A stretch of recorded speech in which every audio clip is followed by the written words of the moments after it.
Un calme perfide au-dessus d'une ville silencieuse. Un peu comme dans la maison fêtière du football burkinabé. Surtout, lorsque l'argent et le sport roi s'en mêlent les pinceaux, le sommeil reste troublé pour les acteurs du domaine. Bienvenue au cœur d'une affaire de pognon qui cristallise les attentions.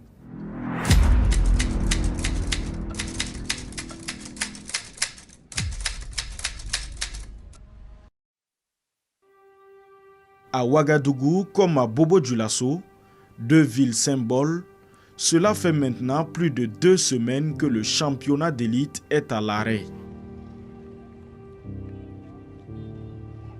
Un blackout total est décrété par des clubs de l'élite. La pomme de discorde, la retenue de 25% sur les bourses octroyées par l'État burkinabé. Une épineuse affaire qui renvoie dos à dos les protagonistes en rupture de banc. C'est en 2015 que tout commence. À travers cette signature de convention, l'État décide d'accorder une bourse à chaque club de première et deuxième division. Objectif, contribuer au développement substantiel du sport roi. Les bourses ont été octroyées au club après une longue lutte. Et dans les années 2012, 2013, en allant 2014, pour permettre de prendre en charge les joueurs de nationalité burkinabé. La Fédération burkinabé de football et le ministère des Sports en son temps ont donc proposé que des bourses soient allouées aux clubs de l'élite. Donc ces bourses concernaient les clubs de D1 et de D2. Ce que le ministère verse pour eux, les 2 millions par club de Ligue 1, ça veut dire qu'il faut choisir 100 joueurs burkinabés nationaux, donner 100 000, 100 000. C'était en fait comme ça, nous on a appris la chose. Et les clubs devraient justifier avant de prétendre avoir quelque chose en plus. Confronté aux difficultés liées à l'organisation des championnats des jeunes, le comité exécutif d'alors va parvenir à un arrangement avec les clubs et le ministère de tutelle. Il a été accepté par l'ensemble, en tout cas par la majorité des délégués de l'Assemblée générale, de retenir 25% des fonds donnés sous forme de subvention ou de bourse, cela s'entend, aux clubs, aux fins de pouvoir organiser la petite catégorie. À partir de ce moment, l'appellation même avait changé. Ce n'était plus des bourses, puisque on consentait à ponctionner 25%. Donc c'était une subvention au club qui devrait être justifiée donc pour les 75% par les clubs et les 25 autres par le comité exécutif de la fédération, par les compétitions qui étaient organisées par elle. Samedi 22 août 2020, un nouveau chapitre s'ouvre au sein de la Fédération burkinabé de football. Lazare Bansé est élu à la tête de la fêtière en lieu et place du colonel-major Sita Sangaré avec la promesse de mieux préparer et d'organiser la relève. Saison 2021-2022, alors que les bourses sont régulièrement versées par l'État, conformément à son engagement de départ, la Fédération burkinabé de football procédera au prélèvement de 25% sur la bourse accordée aux clubs de D1 et D2 aux fins d'organiser le championnat de jeunes. Sauf que tout ne se passera pas comme prévu. 2021-2022, on nous a sommé à Koudougou lors de l'Assemblée d'organiser rapidement la compétition des jeunes. Ok. Et on a posé la question, mais ce que vous avez coupé là, ça est où? Ça fait 140 millions au total. Mais le trésorier de la Fédé, lors de l'Assemblée à Koudougou, il y a 2 ans, a dit que non, le solde de 200 et quelques millions, les 140 millions sont logés dans ça.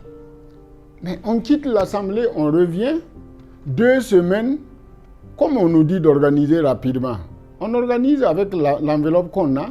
Il y a des équipes même qui ne pouvaient plus jouer. Donc la Ligue du Centre a fait son budget de 4 191 000. On a envoyé pour qu'on enlève dans les 140 millions pour nous. Mais on nous a dit qu'on ne peut pas nous payer ça parce qu'il n'y a pas l'argent. On voulait nous donner 2 500 000. J'ai dit, je ne suis pas d'accord. Après, on nous donne 3 millions. Bon, on nous dit de faire tout parce qu'ils doivent jouer la phase finale à Bobo. Mais on a essayé de modifier le calendrier pour jouer en fonction de l'enveloppe qu'on a pris. Effectivement, il y a une mauvaise volonté de la part de la fédération d'engager les dépenses allant dans le sens, effectivement, d'organiser le championnat de petite catégorie. Sinon, on ne peut pas comprendre que vous prenez l'engagement en mi-août d'organiser le championnat le 30 août et jusqu'aujourd'hui, il n'y a rien. Soit ils n'ont plus l'argent, ou bien ils n'ont pas la volonté d'organiser le championnat. C'est les deux éléments. Mais comment vous pouvez comprendre 140 millions 2 semaines après, on n'a pas l'argent. Où est donc partie la cagnotte? Aucune réponse de la FBF qui n'a pas donné suite à notre demande d'interview. La crise visible s'invite sur les plateaux télé, comme ici, chez nos confrères de Burkina Info. La fédération va tenter de sauver la face. Si vous devez organiser une compétition nationale, ça veut dire que les 45 provinces du Burkina peuvent être concernées et il ne faut pas exclure des zones. Voilà. Et d'ailleurs, le financement dont on va parler du fonds ne couvre pas la totalité même de l'organisation de ce championnat. C'est le double qu'il faut pour pouvoir organiser ça. Le championnat des petites catégories. Oui, des petites Donc, catégories. même en prélevant 25%, ça ne permet pas de résoudre le problème. Ça ne permet pas. Que nenni, l'argument brandi pour tenter de justifier la non-tenue du championnat est rejeté en bloc. Pour ne pas dire qu'ils font fausse route, je dirais qu'ils ne maîtrisent pas la formation des jeunes. Et ils pensent que c'est faire quelque chose de grand en miniature. Or non, le football des jeunes, c'est quelque chose de spécifique. Je comprends moins qu'ils tiennent ce discours-là, sachant que la subvention, le fonds FIFA Forward ont un critère d'organiser des compétitions pour les jeunes. Il a été secrétaire général de la fédération, il le sait très bien. De perdre ces ressources-là également. Ça n'a jamais suffi. Mais le comité exécutif a toujours regardé qu'est-ce qu'elle fait avec les ressources qui ont été mobilisées. Or, quand vous voulez faire quelque chose de grand en miniature, vous apportez de l'élitisme au niveau du football des jeunes. Ce qui rend coûteux l'organisation du football des jeunes. Il y a eu des ateliers à partir des ressources qu'on a pour définir le format des compétitions. Donc ça aurait pu être également ça. Les gens demandent des compétitions, vous n'avez pas suffisamment de ressources. Vous regardez avec l'ensemble des représentants des clubs comment on fait les compétitions avec les ressources qu'on a pu mobiliser. Les gens allaient regarder et vous dire quelle conduite tenir. Mais on ne biffe pas parce qu'on n'a pas pu avoir les ressources. Le football des jeunes, c'est un champ d'expérience corporelle et culturelle qu'on donne aux enfants. Donc, le coût ne doit pas être, par exemple, le coût des grands divisé par 3 ou par 4. Non, non, non, non, non. La fédération semble faire la sourde oreille face à la revendication des clubs. Le 4 août 2023, une circulaire signée du secrétaire général adjoint de la FBF mettait en garde contre ce qu'elle qualifie de désinformation visant à incriminer la Fédération burkinabé de football sur la question des bourses. Même l'Assemblée générale ordinaire tenue 15 jours plus tard n'a pas permis de trouver une issue favorable au bras de fer. En 2023, l'Assemblée générale, la dernière qui s'est tenue le 19 août, nous avons encore inscrit à l'ordre du jour le retenu des 25%. Et j'ai intervenu en ces termes en disant que les clubs souffrent. Et ils ont déjà 4 mois d'arriérés de paiement des bourses, en plus des 25%. Si la fédération n'arrive pas à organiser les compétitions pour permettre le déblocage des 4 mois, ça va être difficile de démarrer la question puisque les joueurs attendent toujours des arriérés. J'ai porté le dossier à l'Assemblée générale d'août 2023. Et nous avons dit au comité exécutif et devant son président que nous voulons que la fédération nous rétrocède les 25% prélevés sur la subvention pour l'organisation de la petite catégorie, étant donné qu'ils n'ont pas pu organiser. Et nous, en tant que club, qui avons déjà émis des dépenses pour la saison 2022-2023, nous voudrons compenser ces dépenses-là en termes de petite catégorie et apporter la justification à la fédération pour qu'ils amènent au fond. Alors, nous avons fait des propositions. La fédération avait promis de rentrer en contact avec les ministères pour trouver une solution à ces difficultés-là. Malheureusement, les clubs de bonne foi ont commencé la compétition. Après 3 mois, nous nous rendons compte que rien n'a bougé. J'ai eu l'impression effectivement que ce jour, quand nous on se battait, bon, les gens pensaient qu'on se battait parce qu'on voulait bouffer l'argent. Voilà. Aujourd'hui, la réalité nous rattrape. Entre-temps, à la fédération, c'est le silence.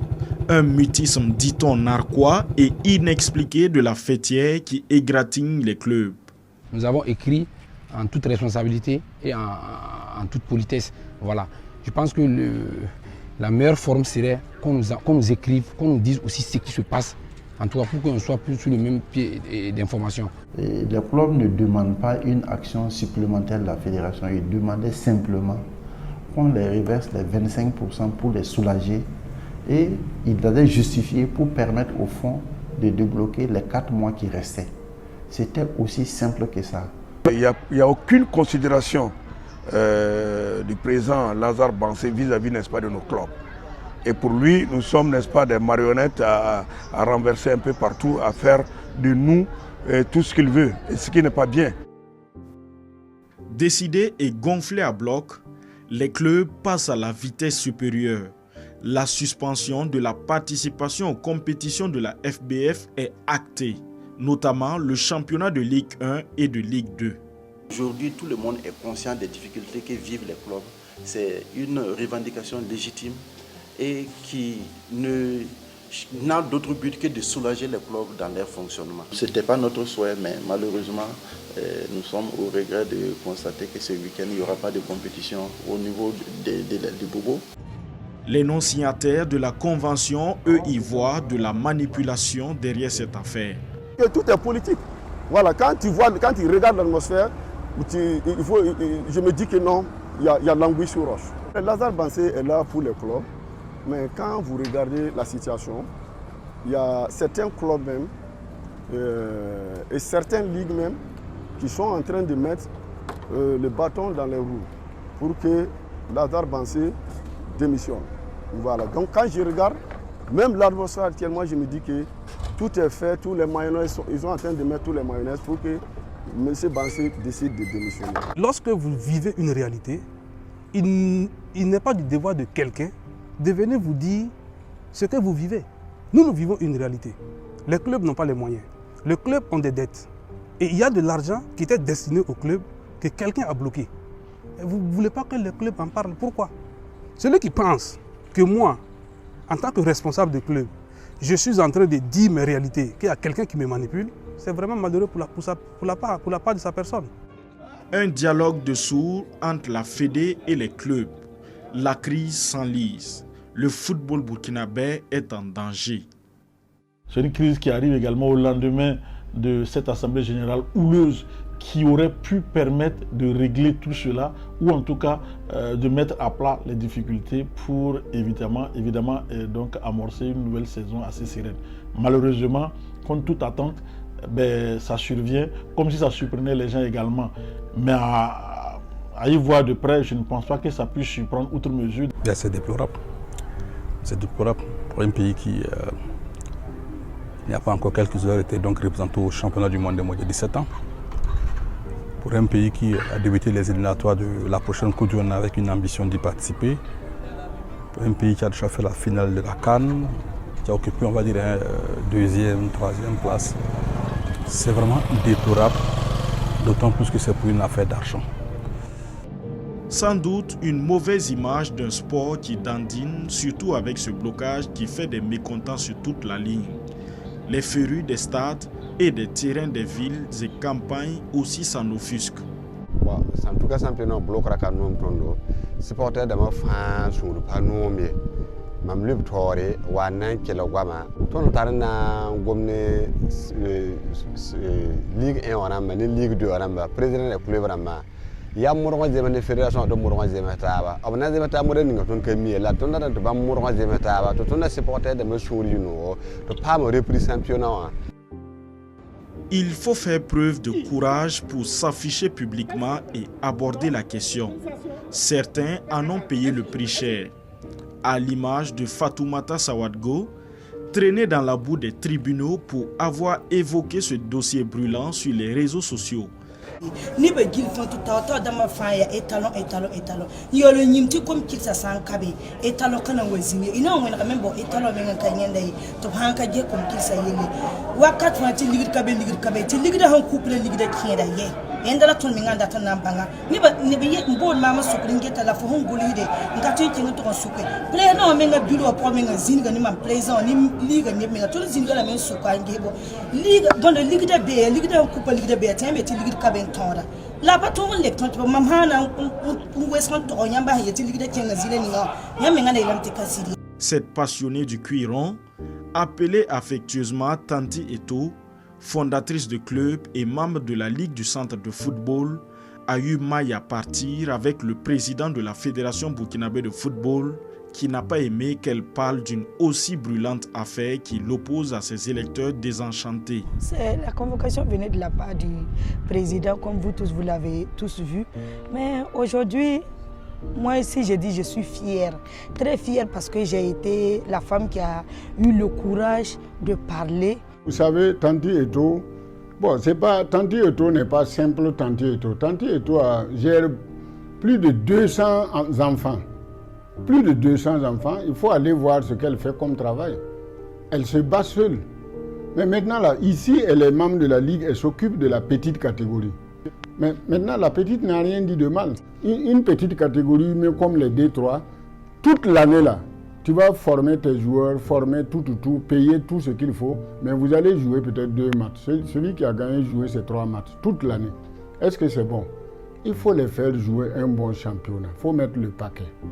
C'est parce qu'il n'y a pas ça que la petite Tanti Eto a dit, mais il faut qu'on sache où rentre l'argent pour la petite catégorie. Si les enfants avaient pu jouer un vrai championnat, est-ce qu'on va vous poser cette question-là? Mais tu ne peux pas faire licence. Te concentrer sur l'enfant. Tu dis que cet enfant-là va jouer le championnat. Tu pars au terrain. L'enfant te demande, président, on commence le championnat quand? Coach, on commence le championnat quand? Tellement que les enfants veulent vraiment jouer le championnat. Surtout les enfants qui n'ont jamais joué le championnat, qui ne se sont jamais arrêtés devant un arbitre officiel comme ça, veut voir l'arbitre, il veut s'arrêter, il veut jouer, il veut que l'arbitre parle avec lui, il va aller au milieu de ses enfants, ses collègues dire « Yé, maman au championnat, c'est ça les enfants veulent. Mais quand tu formes, tu fais tout et tu ne sais pas quand est-ce le championnat va se jouer. Et si tu parles, c'est des menaces, c'est des convocations. La situation aujourd'hui donne raison à Tanti Eto par rapport donc à ce qu'elle a pu émettre comme, je dirais, ce qu'elle a pu dire. Et peut-être que c'est ce qui a, à la fin, la sagesse a guidé le président de la fédération qui a tout simplement retiré sa plainte et que la procédure s'est éteinte d'elle-même. Au premier jour de l'audience, elle est appelée à la barre avant de constater que le plaignant a décidé de retirer sa plainte. C'est quand nous sommes arrivés le jour, la date qu'on nous a donnée, nous sommes arrivés au palais. Le juge nous appelle, Madame Sawadogo Fatoumata est présidente de la FBF. J'arrive, on me dit que non, c'est à ce moment maintenant que l'avocat arrive, l'avocat du président arrive et puis il dit que non, que la plainte a été retirée. La plainte a été retirée, moi mes avocats même n'étaient pas au courant, personne n'était au courant du retrait, c'est sur place là-bas. Et les avocats ont demandé que mais quand est-ce ils ont dit, l'avocat du celui qui m'a convoqué a dit que c'est hier soir que la convocation a été retirée. Donc moi-même j'étais surpris parce que je me disais, si c'est en disant la vérité qu'on va m'enfermer, j'étais prête, je partais. Quoi qu'il arrive, À mon avis, Lazare Bansé aussi avait tapé un peu trop fort, allé jusqu'à une plainte. Vous savez, moi je suis partisan des mauvais arrangements. Je dis toujours qu'un mauvais arrangement, il vaut mieux qu'un bon procès. Je pense que des gens lui ont parlé, il a compris qu'il ne fallait pas arriver à ça. Il a retiré sa plainte et je pense que tout est bien qui finit bien. Passé cet épisode du palais, toujours avec la crise qui s'enfonce, Lazare Bansé, dans une tentative, calme le jeu. L'objectif est de ramener les clubs à la raison. Dans cette circulaire du 8 novembre, la fédération promet d'arrêter désormais les coupures de 25% sur la bourse comme stipulé dans la plateforme revendicative des clubs frondeurs. En plus, la fédération annonce qu'elle reversera la retenue déjà opérée et non utilisée au Fonds national pour la promotion du sport et des loisirs, bras financier du ministère des Sports. Sauf que cette décision sera la goutte d'eau qui fera déborder le vase. Tout le monde sait que par exemple au niveau des 25% qu'on a coupé et qu'on n'arrive pas à organiser déjà le championnat dans un bon délai, ça c'est déjà pas bien. Voilà. Et pourquoi laisser que les clubs mettent une pression pour pouvoir reverser cette somme au club pendant que il y avait de l'argent disponible et qu'on ne peut pas octroyer ça au club malgré les problèmes du club. Donc je me dis que quand vous regardez tout ça, on ne peut pas dire qu'ils ont géré vraiment à 100% la Fédé. La rupture est consommée. 28 clubs de première et deuxième division demandent désormais la démission sans condition du patron de la FBF, Lazare Bansé. Quand on s'est réunis en comité exécutif, on a débattu, on a dit nous n'avons pas pu organiser la compétition, les clubs se plaignent, nous allons remettre l'argent à qui de droit. Et qui de droit, c'est le fonds. Effectivement, la fédération a remis l'argent au fonds. Donc, l'argent est parti là d'où il était venu. Nous, on se sent tranquille parce que vous savez, l'argent de l'État, il est souvent, et d'ailleurs presque tout le temps, décaissé selon une ligne budgétaire avec des conditions claires. Si nous, on ne respecte pas cette ligne budgétaire, on prend l'argent, on fait autre chose, l'État est à même de nous demander des explications. Les ligues ont besoin de ressources.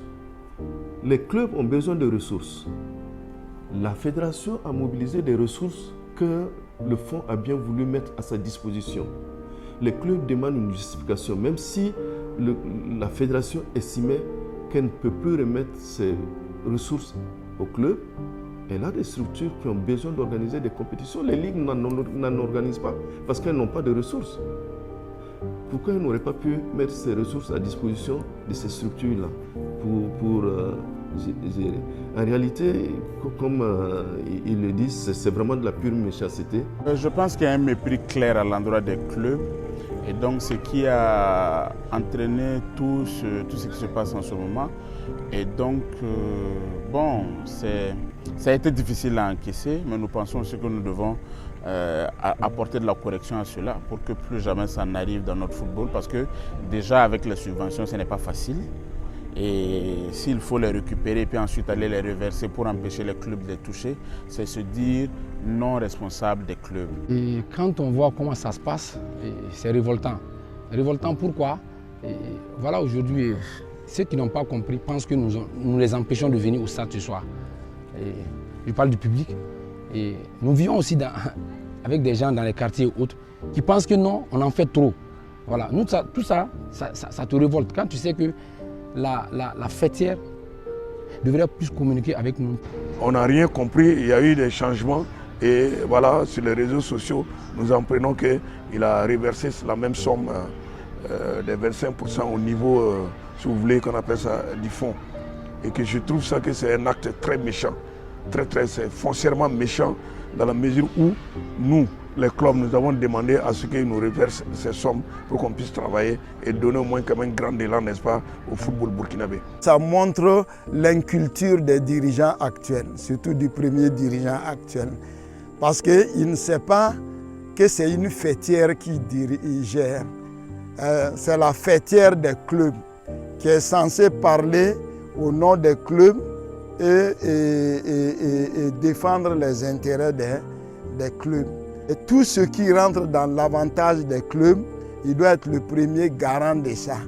Maintenant, prendre cet argent-là, reverser au fond, c'est montrer un manque de culture en sport. Et donc, si nous avons donné cultus à un président de nous représenter, qui visiblement fait exprès pour nous empêcher de pouvoir aider nos clubs, il est clair qu'arrivé un moment, on doit dire que nous ne voulons plus de ce président-là. Nous sommes lundi 20 novembre. L'avenir du football burkinabé se joue ici au Comité national olympique des sports burkinabé. Jean Yamego, président du CNOSB, est appelé à la rescousse pour dissiper le brouillard. Après des explications de part et d'autre, la FBF finit par faire son mea culpa et demande au club de revenir à la raison. Nous demandons, laissez les choses aller à son temps. Laissez Lazare Bassé aller à la fin du mandat que vous l'avez confié. Et vous allez nous juger donc, au mois d'août en fonction de ce qu'il a eu à faire. Nous connaissons des gens dans le comité exécutif qui ne laissent pas dormir. Je demande vraiment, quelle que soit l'issue de vos concertations, que nous puissions permettre au comité exécutif actuel, où vous avez des amis, des gens qui vous écoutent et qui cherchent à faire avancer le football. Le pardon n'a pas suffi. Les clubs maintiennent leur position et réclament la tête du président de la FBF. Là où le comité exécutif est allé, il n'y a plus de confiance entre le comité exécutif et nous. Et donc nous maintenons notre position que si le président Bassé ne démissionne pas, nous reprenons dans les activités. Une médiation avortée, de quoi mettre le médiateur sur les nerfs. Je pensais que je pouvais faire une grande chose pour vous. C'est malheureux. C'est malheureux que ceux qui comprennent rentrent dans une situation pareille. Ce n'est pas par la faute d'un individu qu'on va détruire une structure. Il n'est pas seul dans la structure. Il est le président, certes, mais il ne peut pas décider sans l'avis de la structure. Envoyer une pétition, chacun va se demander de dépenser encore de l'argent de façon libre. Le premier, c'est que je constate que le médiateur a pris position. Et comprenez quand vous voulez. À ce moment-là, Monsieur le Président, je vous retire la parole. Monsieur le Président, je vous retire la parole. Vous ne pouvez plus être médiateur. Je vous retire la parole. Voilà. Je suis d'accord. La discussion devient houleuse et ça va dans tous les sens. Voilà.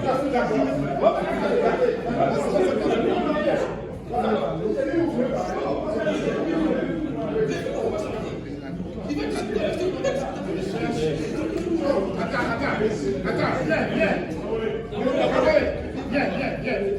Ne donne pas l'occasion, viens. Ne donne pas l'occasion, viens. Je commençais devant nous, ça va s'il vous plaît. Lazare Bassé va-t-il céder à la pression des clubs? Une deuxième rencontre de médiation est prévue pour ce mardi 28 novembre 2023. Sera-t-elle la bonne? Le monde du football retient son souffle.